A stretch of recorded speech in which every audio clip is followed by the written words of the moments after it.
So, being from the same part of Live Oak County as Dobie, I particularly enjoy reading passages in which he describes the land, which were all personal to a degree.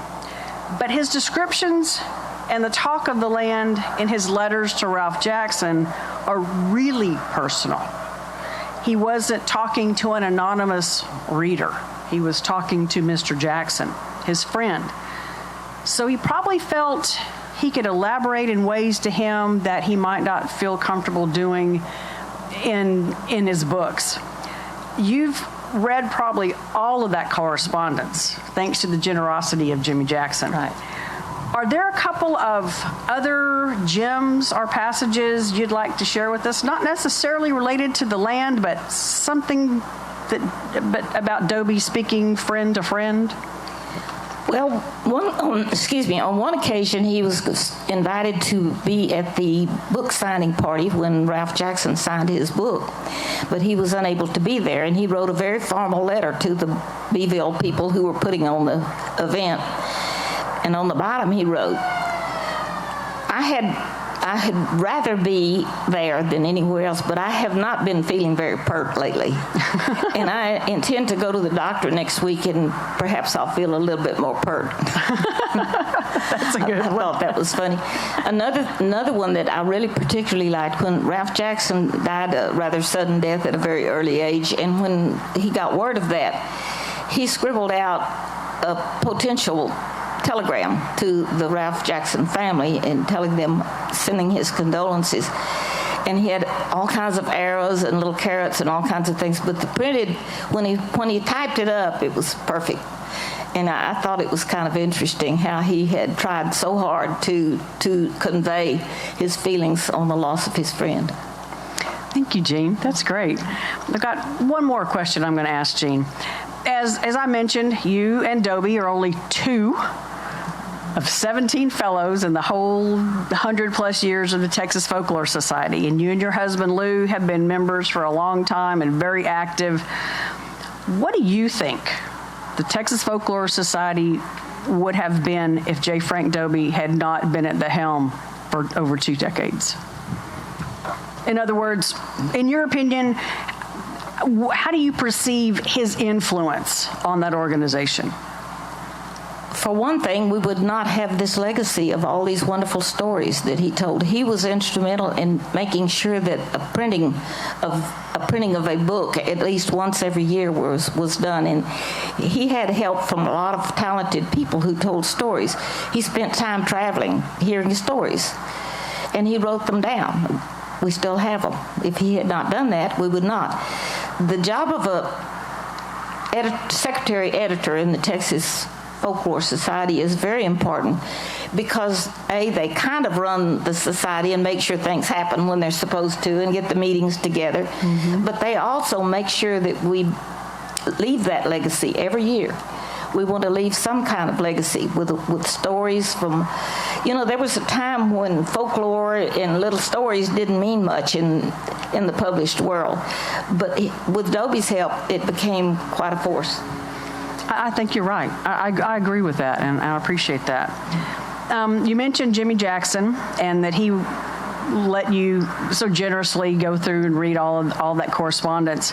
I corresponded with him via email recently, and because I wanted to be sure that he knew that you were going to be here. He texted me yesterday and said unfortunately he wasn't going to be able to, but in his return email to me, Jimmy Jackson said, quote, "Jean is a treasure in our family and to Texas," and I could not agree more. Folks, Jean Granberry Schnitz.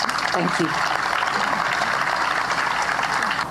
Wes, what I want to know is, why did you choose this particular piece? What about it spoke to you that you felt like this was something that you wanted to share tonight with this audience? Well, like I said, I always wanted to come here and never had. I thought there'd be a campfire. Well, there was a fire over there. Flickering over there. Yeah. But what I really loved about this essay, and I also, I'm sure every one of you have sat in front of a fire, and just got lost in the embers, and your mind starts to wander just across time, memories from childhood and the present going back and forth. And I feel that Dobie did something really clever and poetic with this story. He wrote it as if it was the fire, as if it was looking at the fire, the way he goes from childhood, and then the next paragraph, he's with a friend, and then he's in the mountains in Mexico, and I thought that was really, really smart. Yeah, it works, doesn't it? Mm-hmm. Your book, entitled In the Pines, True Stories, is a collection of newspaper articles that you had published first in the Longview News Journal. As I read those stories, I jotted a note down. How did he find these stories about Bigfoot hunters and backyard wrestlers and people like that? And then I also wrote, Ferguson seems willing to go just about anywhere to get a story. And this reminded me of Dobie and his extensive travels to find the stories and their tellers.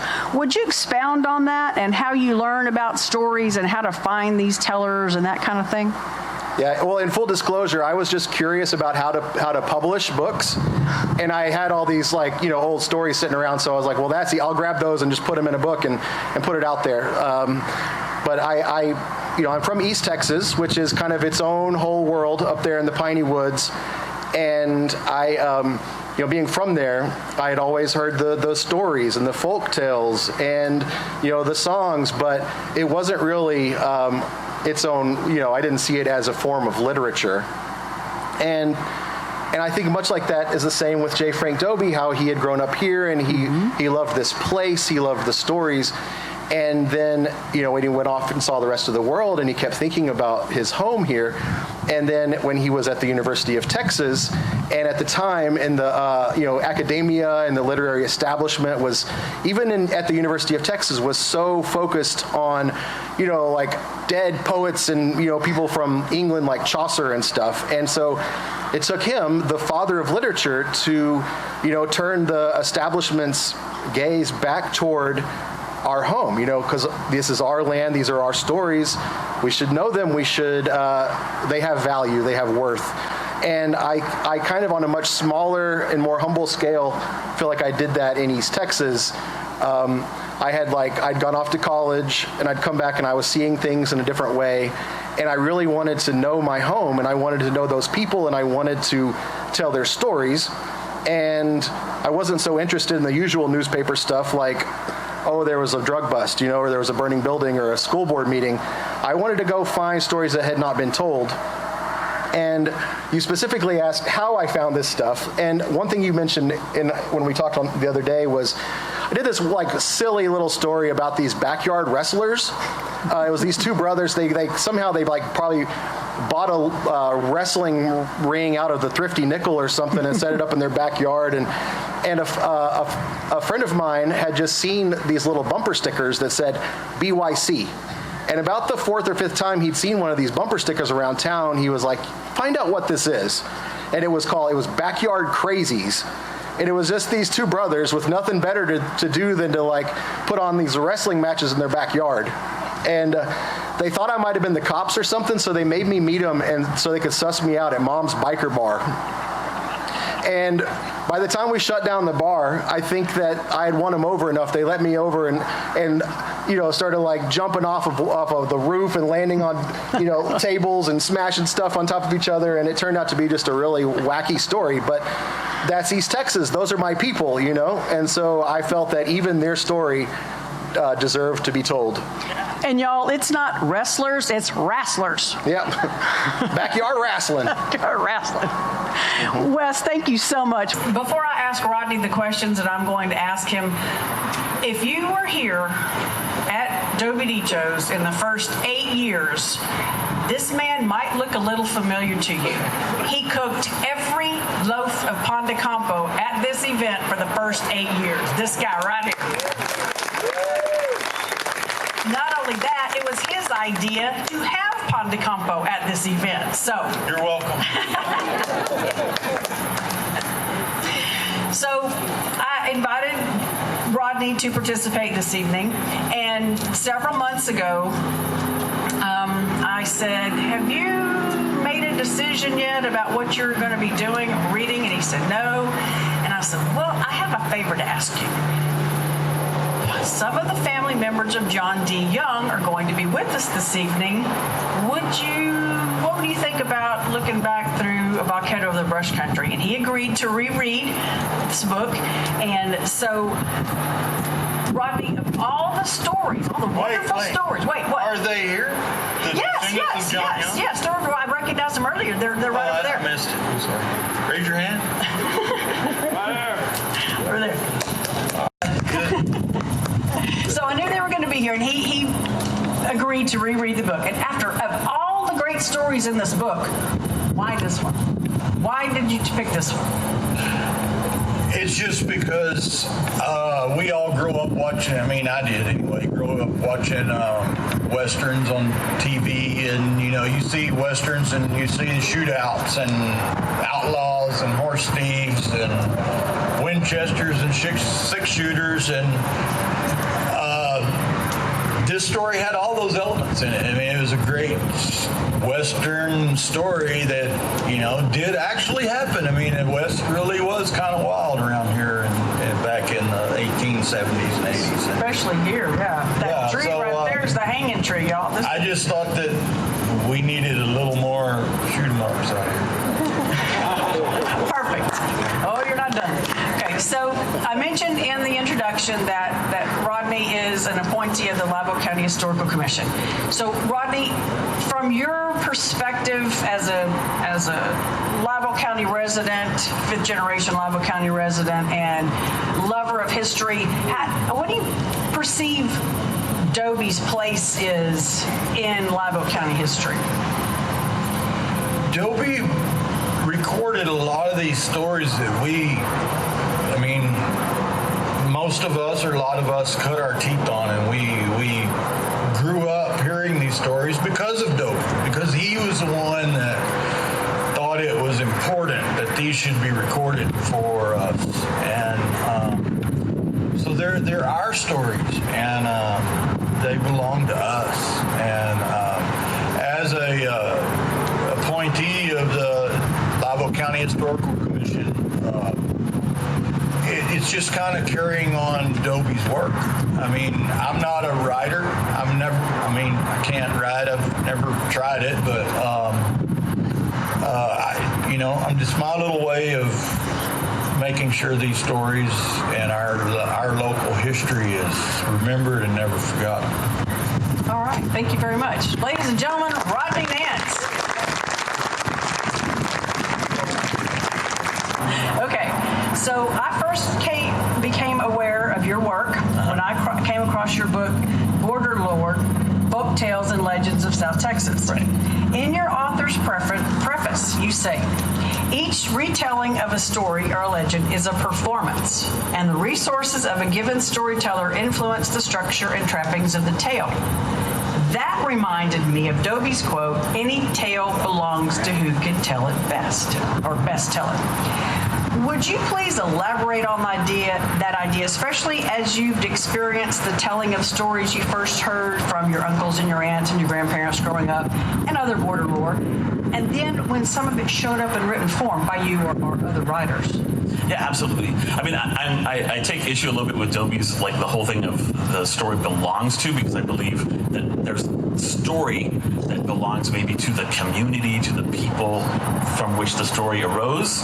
But certainly there's story, and then there's the storyteller, and there's the moments, there's the audience, and there are the tools that the storyteller has at their disposal, the voice they have, whatever it happens to be. So when I think back to the way my Uncle Joe Kaase or my grandmother Kaase would tell stories there around a campfire or sitting in a rocking chair or whatever, and telling it to a bunch of young boys who've been running around chasing chickens and causing havoc.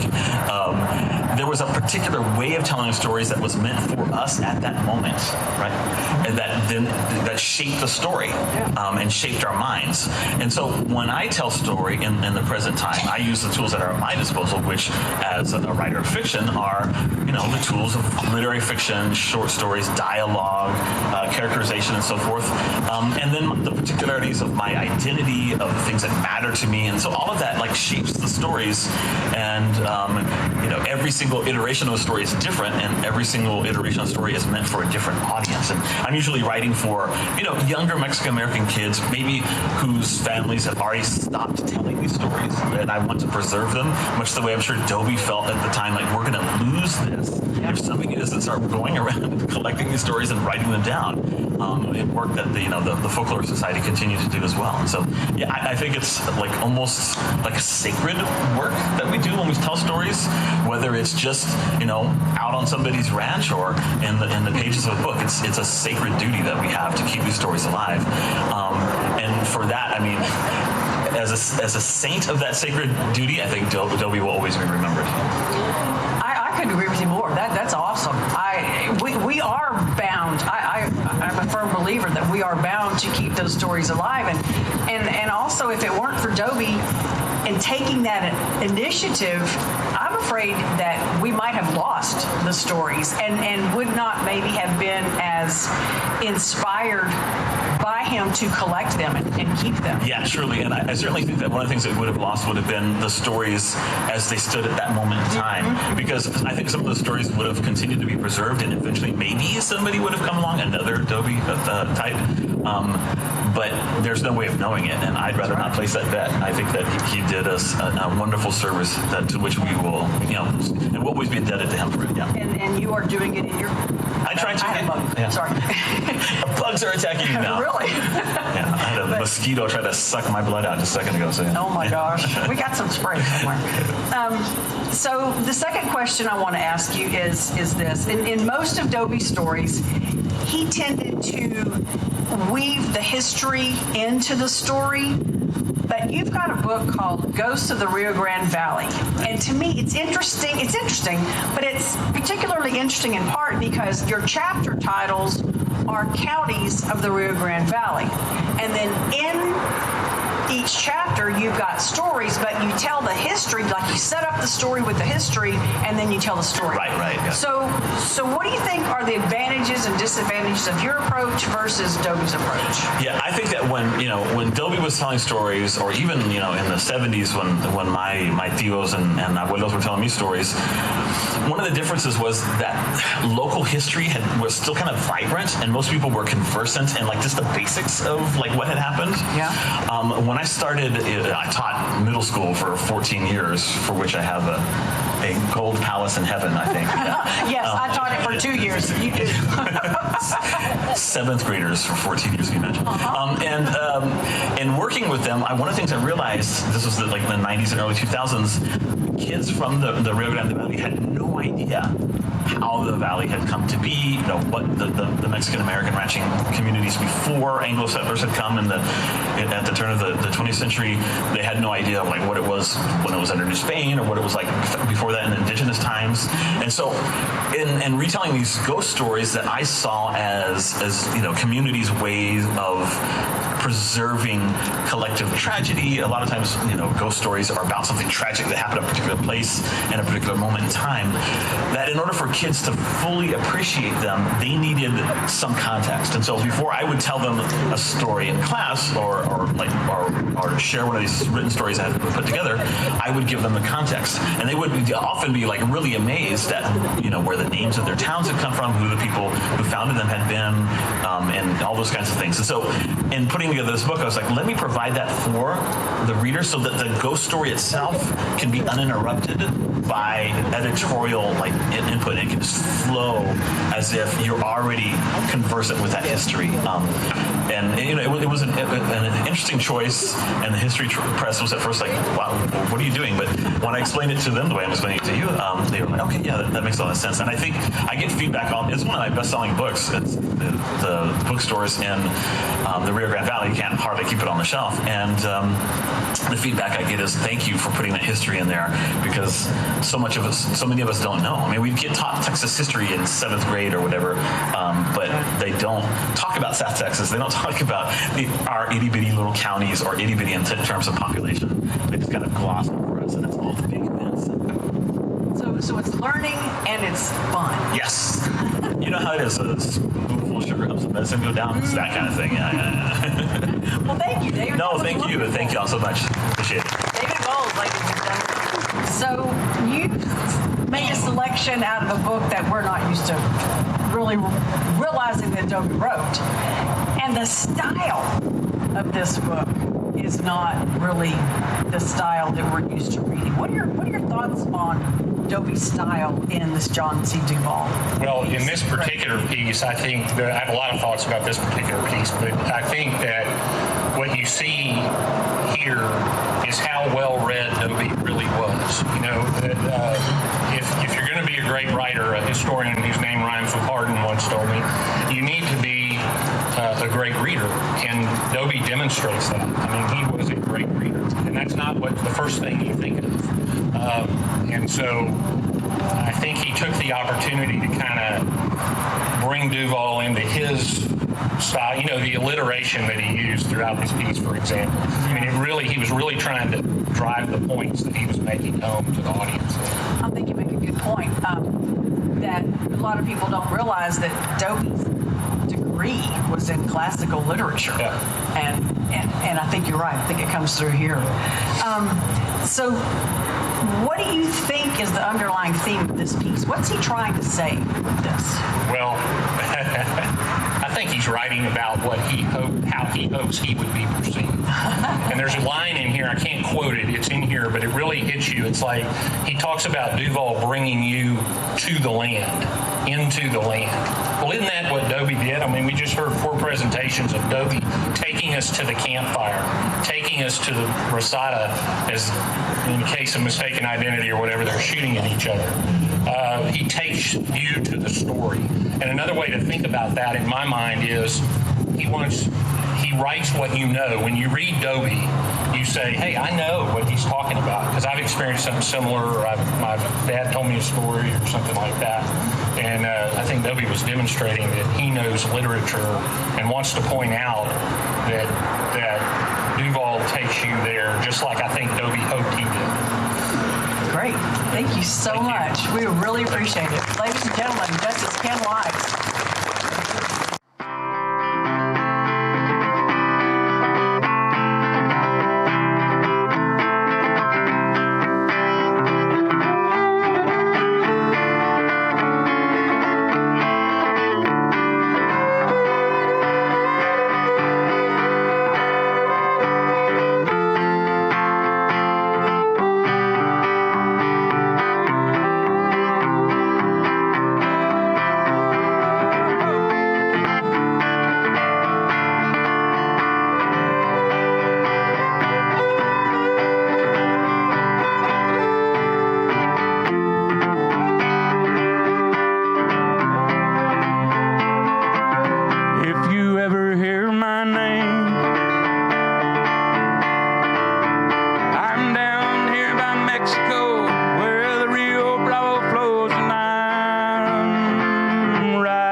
I'm here where the eagle flies. Let the world pass me by and I